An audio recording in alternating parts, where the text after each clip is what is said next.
Gives me more attention. Yes. Yeah, watch. She probably will. No, I'm just having it cockeyed. Oh, yeah. Yeah. Gets me on people's brain. People want to see, who's this guy? This Yeah. is what I'm really looking for is attention. I know. You're a flashy guy. I'll call the Oak Park Heights City Council meeting for Tuesday, September 11th to order. First is the Pledge of Allegiance. I pledge allegiance to the flag of the United States of America and to the republic for which it stands, one nation, under God, indivisible, with liberty and justice for all. Next is approval of the agenda, and I don't believe there's any changes for tonight. I'll move the approval of the agenda. Second. All in favor? Aye.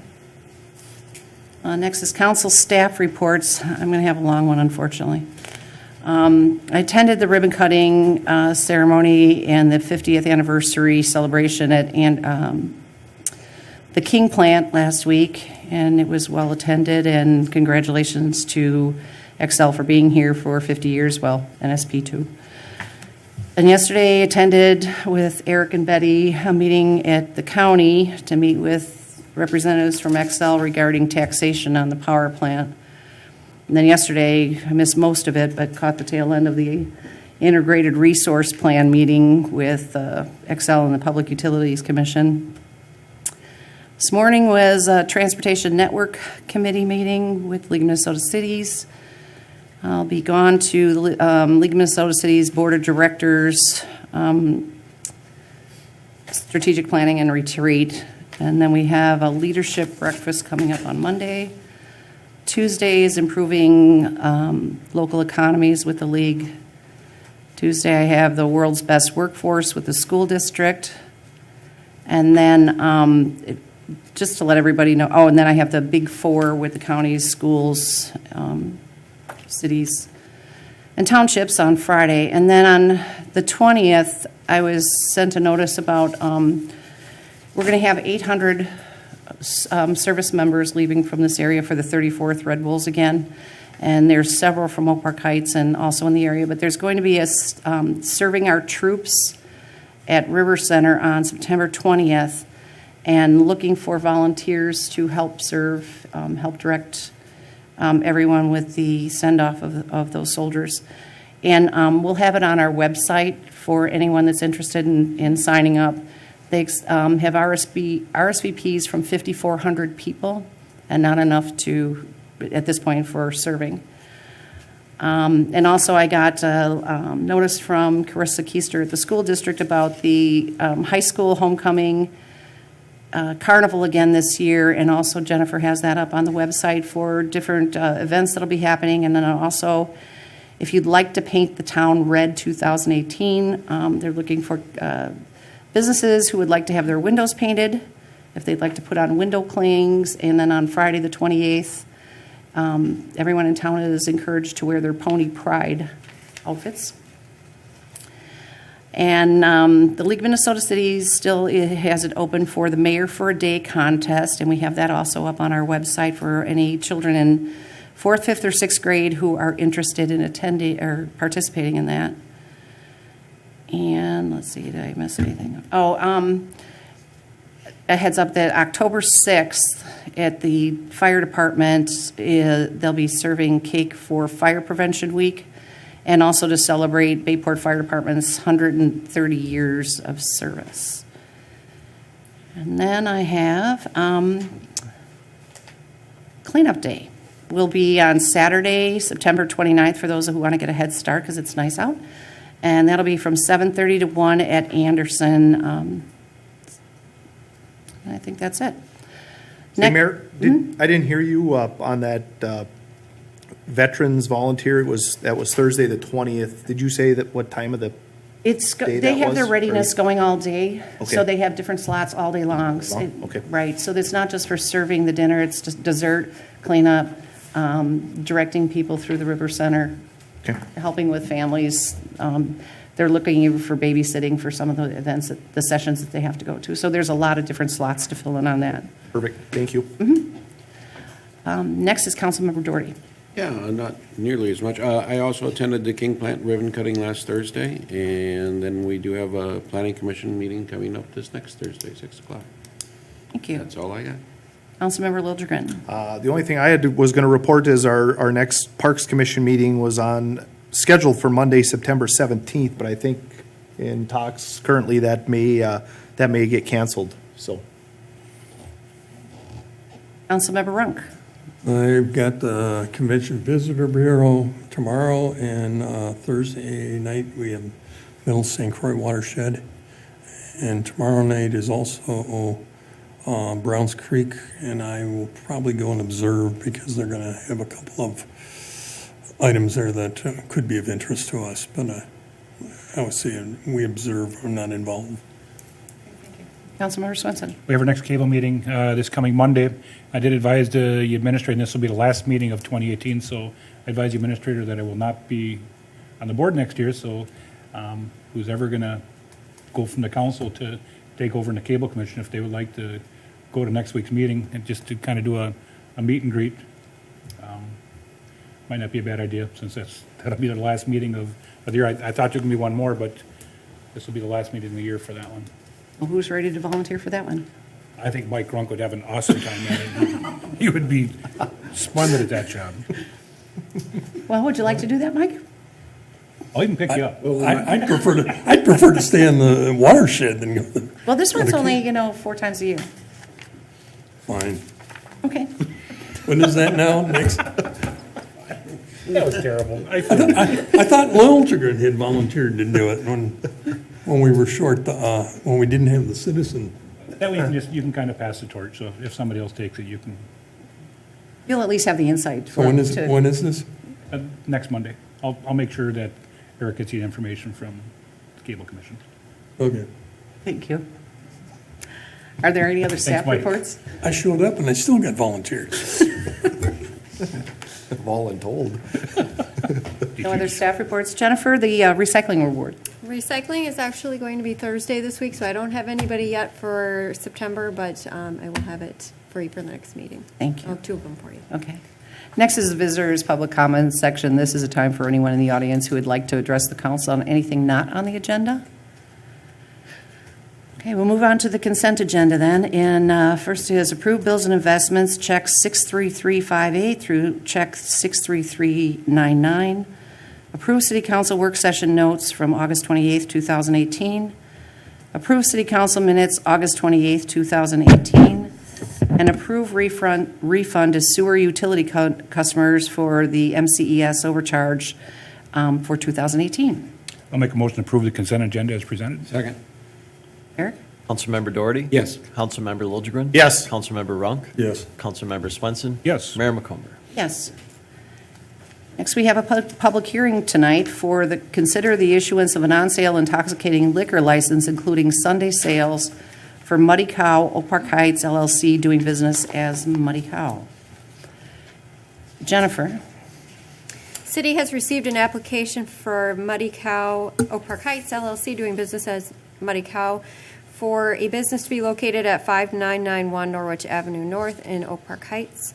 All materials have been received and reviewed by the City Attorney's Office and the Police Department.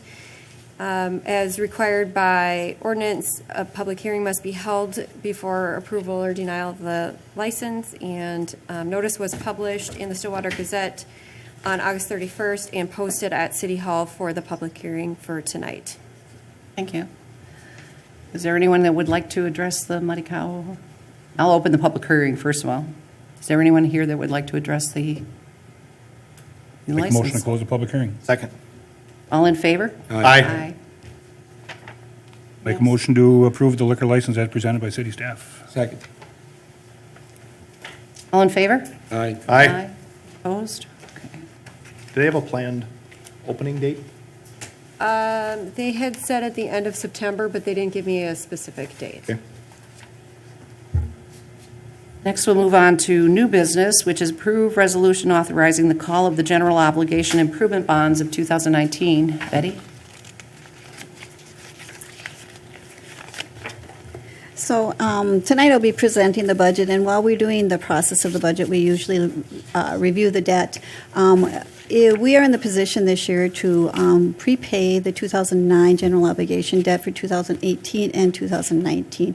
By doing so, we'll save approximately almost $8,000 in interest payments on that debt. So I'm recommending tonight that we call those bonds. Those bonds are paying interest at 3%. I'm not earning 3% at the banks right now, so it makes sense to utilize the city funds for that.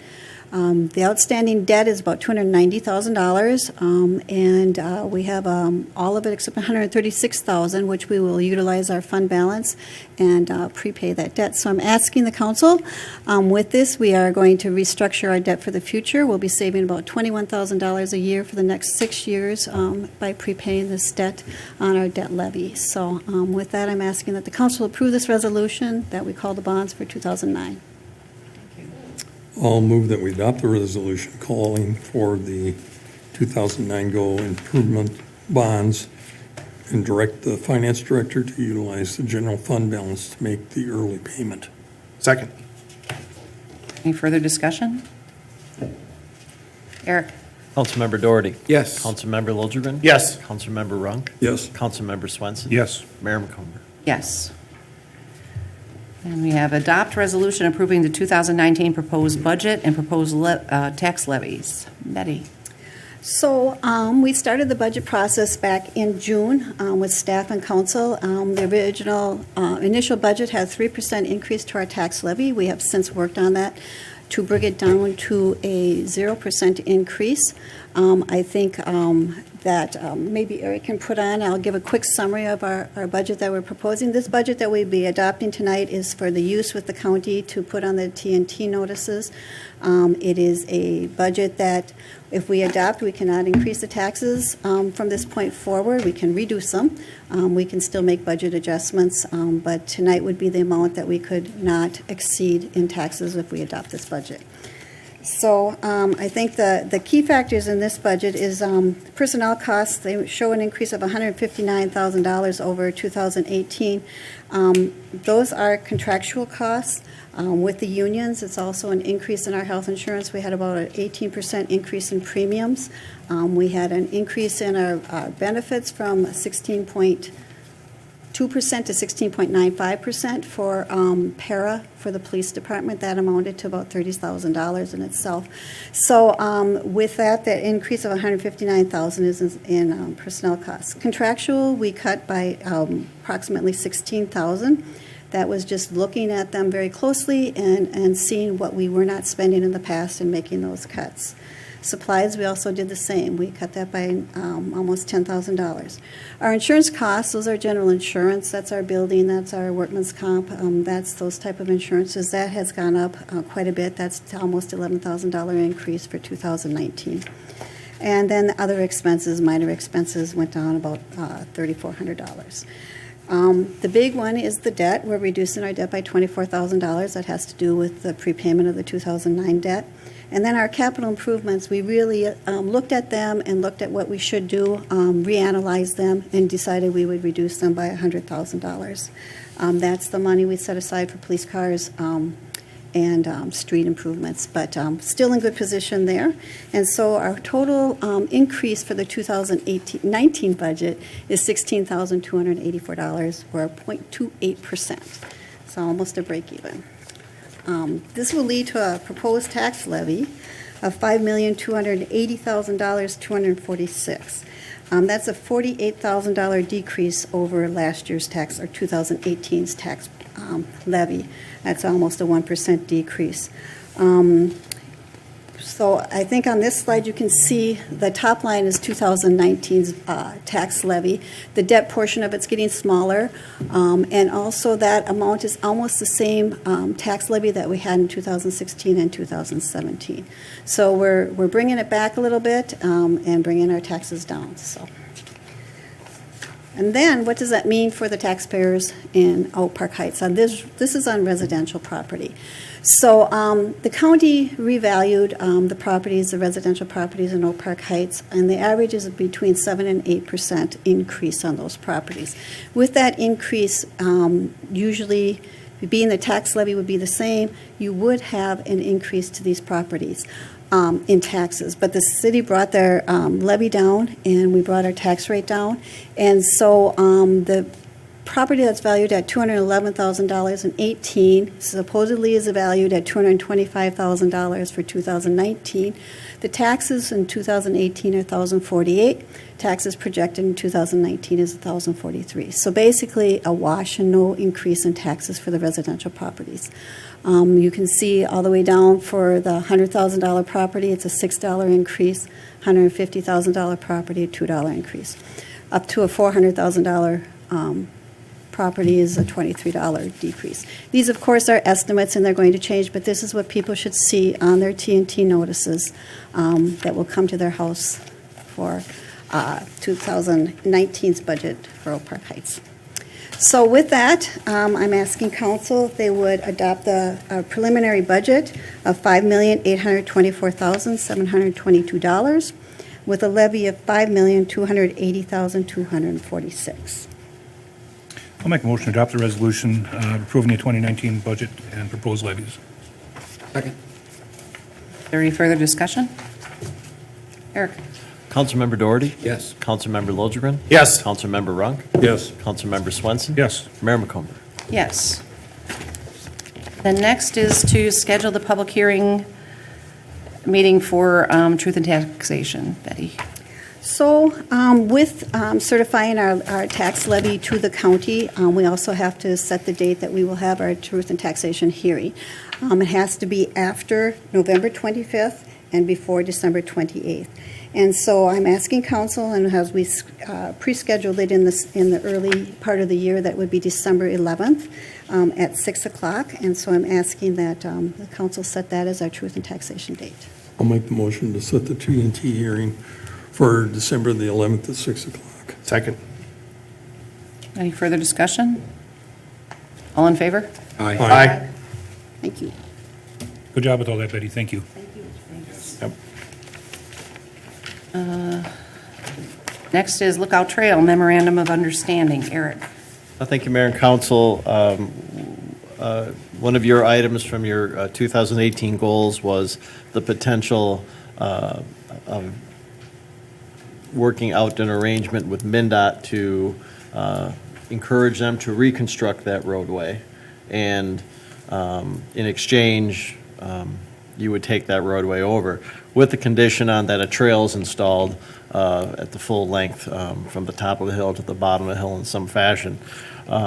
We exchanged a number of letters over time. We've worked with Adam Josephson, and right now there is no dedicated funding source to send dollars the city's way, regardless of what that amount is. So instead, we pursued an MOU perspective that if and when dollars might become available, that there would be some framework in place, some concepts pre-worked out that could be quickly transferred into a cooperative agreement or some kind of transaction to transfer the city to the city that roadway with funds to do the reconstruction. However, looking at that agreement, we want to make sure we understand that there is enough capacity in their cost estimates, because it would be a lump sum payment to the city, that would be enough dollars to rebuild that roadway to the extent you would like it. Is there enough funding proposed for the trail as you would like it? And we would still like to seek a future commitment on some level of maintenance from MnDOT. As well as try to better understand that northern end connection inside the city of Stillwater that is still going to take some vetting. But this would be a framework, really to kind of wrestle with those things in the end. The agreement of the MOU would be non-binding in of itself until a formal agreement was done. But before you would go down that path, we were proposing and working with the city engineer to understand those costs. What kind of dollars do you really need to rebuild that roadway? And Lee Mann did provide that in a letter dated September 11th. I handed it out to you this evening, and I'd certainly turn it over to Lee to explain what those concerns might be, and go from there. Mayor and members of the council, generally speaking, what we would want to do is we would want to take a look at what the state has put together in the past as far as the cost for that roadway project. We'd first sit down with Eric and Andy and talk about what would the city really like that road to look like? And then we would take that idea and do some cost estimating to see how that matches up with the state's dollars. The other thing that we would want to do is we would definitely want to take a look at the right-of-way situation and see, what's going to fit in what we have to work with, in particular the trail. I haven't looked at the area in great detail yet, but I do think that there are some potential challenges along that roadway for that trail. So that's basically what we're proposing to assist the city with here. Pretty much covers it.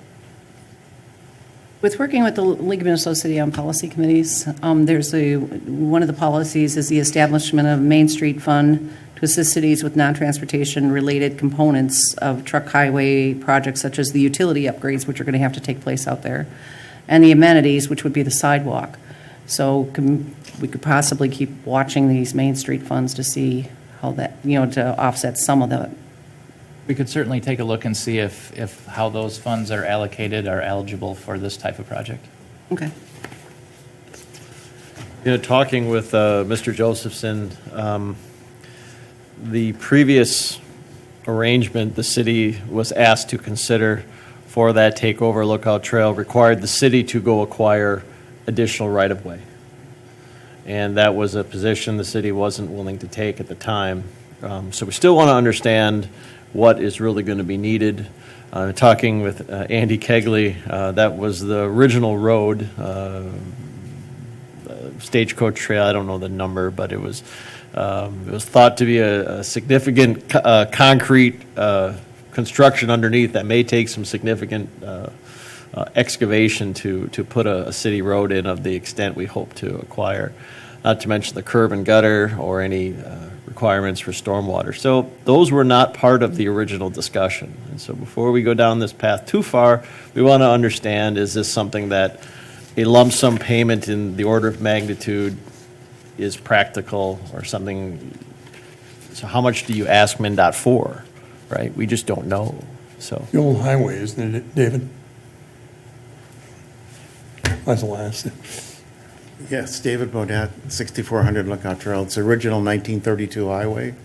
It has substantial storm sewer investment by the state of Minnesota, which isn't covered at all in your estimate. I'll bet you that's $300,000 all by itself. If you go back and review the 95 agreement with MnDOT, they would have reconstructed and built the trail and not required the city to take it. So there is a plan from 95 that the trail would have been on the east side. With the trail that was constructed in the Stillwater zone, that required thousands of yards of excess fill to build it up on the east side. And I don't think you can move the road to the west where there's a lot of right-of-way because without taking out a lot of the valley that's coming down to make the curve different. So I would encourage first that this is the first time this has been on the council agenda. I know you've discussed this at work sessions, but have a neighborhood meeting. There are only 8 accessible parcels on this road. Even if this cost estimate was right on the road, you would only be approximately $20,000 of assessment for $400,000 road. That seems like a lot of expense. Doesn't include the storm sewer, which is going to be $200,000 to $400,000 easy. From 62nd Street, that's 85 years old. That's storm sewer from 62nd Street all the way down underneath Peabody and coming out halfway between Peabody and the new highway is that storm sewer pipe. The trench in front of my brother's house at 6432 Lookout Trail is nice and expensive, although the skateboarders would really appreciate the city fixing it because the cracks have gotten far apart for them to enjoy it. And then on the parcel of property between my house and my brother's house, there is an unrecorded easement that MnDOT has that has piping in for collecting water in the old original ravine that all the water came down until the city put in a culvert, but they did not culvertize this area. So there is another piece of infrastructure that's not mentioned at all. that the one that comes off of Paris, David? No, it comes, the ravine really followed 65th Street all the way down and then jogged between 64th and 65th and came down. The manhole that MnDOT owns is just south of the Bennett Memorial sign. It doesn't specify that it's going to be maintained as a 9-ton roadway. Since it is the original state highway, there's a business there. I do get truckloads of granite. If they're coming from St. Cloud, they're going to be full 40,000 loads. So I'm at the beginning end of a drop trip to the east. So I would, again, encourage you to have a neighborhood meeting at the Lookout. It's a lovely place. A lot of wedding pictures were taken over the past weekend. And just slow the process down a little bit. We're not going to get the money tomorrow, and it will be a lot better product in the end. And you get to understand what was proposed in '95 as what the pathway was going to look like, because it was a full 10-foot, and what somebody thought back then. So, thank you. I do look at this as a first step to trying to get something done. That road is in such bad shape. I've been down there a couple times this summer, and it's just horrible. And I just think once the plows go down, any fill that MnDOT's put in there, they did try to patch it, but it's going to come right out again. So to get at least the process rolling, obviously there's no commitment here because there's no money to do anything, but at least to get it going. Mr. Baudet's point, there are issues that we need to Oh, there's a understand. lot of I was going to issues. say, when David said, well, slow the process down, we're not in a fast process here. No. We're just, I think if we had better understanding of the points he mentioned, those spaces, those drainage ways, in a sense, it's a mini feasibility study, see if it's even possible. I mean, we're going to have. And that's what I see from Lee here is his engineering services to try and look at all those issues to get to that point. We're going to have our own utility issues there, so. I'll make a motion, would be to approve the MOU right now, or would it be to just go ahead with Stantec's? If it's okay, what we'd think is maybe an alternative is to, if you would approve this proposal by Stantec, let us understand some of those issues first, and then we can kind of come back to you with that MOU with edits. And I don't think Adam Josephson is in a significant rush to move that particular document forward until we understand all these numbers, if that's okay. Yep, so I'll make the motion to approve the proposal from Engineering Services with Stantec as presented. Second. And with that, if you don't mind my adding, that we do schedule a neighborhood meeting with the folks on there, just so we can get the input, so when Stantec does get going on it, at least there's input from the Lookout Trail folks. They want that after the feasibility, is at least. I think probably after, for the simple reason that the engineer would be able to answer more questions. That would make more sense. Yes. And even if the weather turns, we can maybe have the meeting up here as opposed to at the Lookout. But I think right now the weather's beautiful to have it there, but it maybe don't have all the right numbers in play right now. So is there any other discussion on approving the proposal for engineering services? I just have one other Yes. question.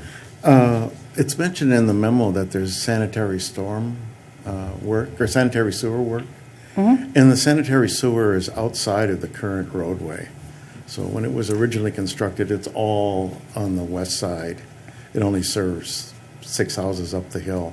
62nd Street cuts right across, but, And I think that's all stuff that'll come out in the study. so I didn't know what the. Hopefully we don't have to tinker with it, but it's possible. I think there's also a bedrock question and a few other things over there too, so. Yeah, we ran into that before with the rehabilitation with the Remember, Look over Joe what? Anderlick had a file like that, so I'm sure they still have that down at the old bonus draws that says exactly where that storm sewer went, because Joe was very well aware of that 20 years ago. Any other discussion? All in favor? Aye. And last is the community award for Tim Nolde. Mark Swenson. I had this put on the agenda for tonight. A few years ago, we implemented kind of a way to thank local citizens and businesses in the community that kind of go over and above. Talked to Eric first part of last week about it. Mr. Nolde's done a good job of, one being a Valley resident, and he's done some very good things in the community. We've had a really good relationship with the buildings that he's put in. I know it's been a lot of our staff work, but when you look at what affordable housing means to folks that really don't have the money to put somebody elderly in some of the homes, he's brought a lot of things into our community. He's done very well at trying to promote local laborers. I mean, I know he's very diligent in making sure that his contractors are from the Stillwater area as much as he possibly can. He buys local products. So I guess I'd just like to put the nomination out there for the city to award that for Tim as part of a thank you from the city for being a good citizen. And the second part that you have on here is with regard to the policy itself, and I did look at some of those. I agree with, your recommendation, but maybe we could send this to staff and have them update it, just simply because it says that it would be done at the annual party in the park, and we've moved that event. Maybe we just take that portion off, and they could come anytime for a council meeting. And then the other was a review committee review committee will be appointed by the city council. I think if somebody comes to the recognition, does it really need to go before a review committee? So I would suggest taking that one off. And then, notifying the winner by the end of August. I think anytime they've been recognized, they are notified to come to a council meeting for that recognition. And there again, it's presented by the mayor.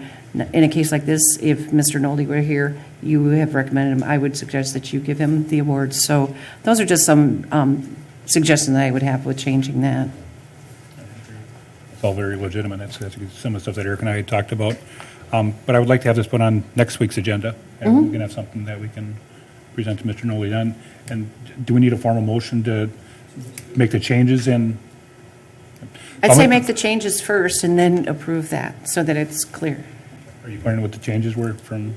I can just leave the sheet with you. Sound reasonable. We'll pull it all together and Okay. I'll make make a y'all look motion good. to make the changes in the community award process as given by the mayor. Second. All in favor? Aye. We can make the award in October, because the next meeting, we're gonna have a public hearing, so we're gonna have all kinds of other stuff. One question to clarify. We'll come back with these changes in the policy, but fundamentally, does the council want to make that award to Mr. Nolde? We can have that prepared? Yes. And sounds good. Thank you. I'll make the motion to nominate Tim Nolde for the community award. Second. All in favor? Aye. Aye. And then maybe we can invite Mr. Nolde to the meeting, the next meeting? Perfect. Okay. Then are there any other council items or announcements? The next meeting, we are gonna have the, no wake zone. Right. We can give the award before that because the visitor section comes first. Why don't you put that on the visitor section? Tim will think all them people came to see him. Well, you folks can put all of that stuff first, everything first, and because you will have two things under your planning commission that are coming too, and so. But I think an award like that could go into the visitor section. It Oh, doesn't yeah. necessarily have to go on new business. But have the no wake zone at the Get 'em end. in. Or you can take care of letting Yes, them sir. know time and all that. The other thing he's saying is we can, Make the motion to adjourn. Second. All in favor? Aye. I think what he's saying is we can do all the rest of the work before we do the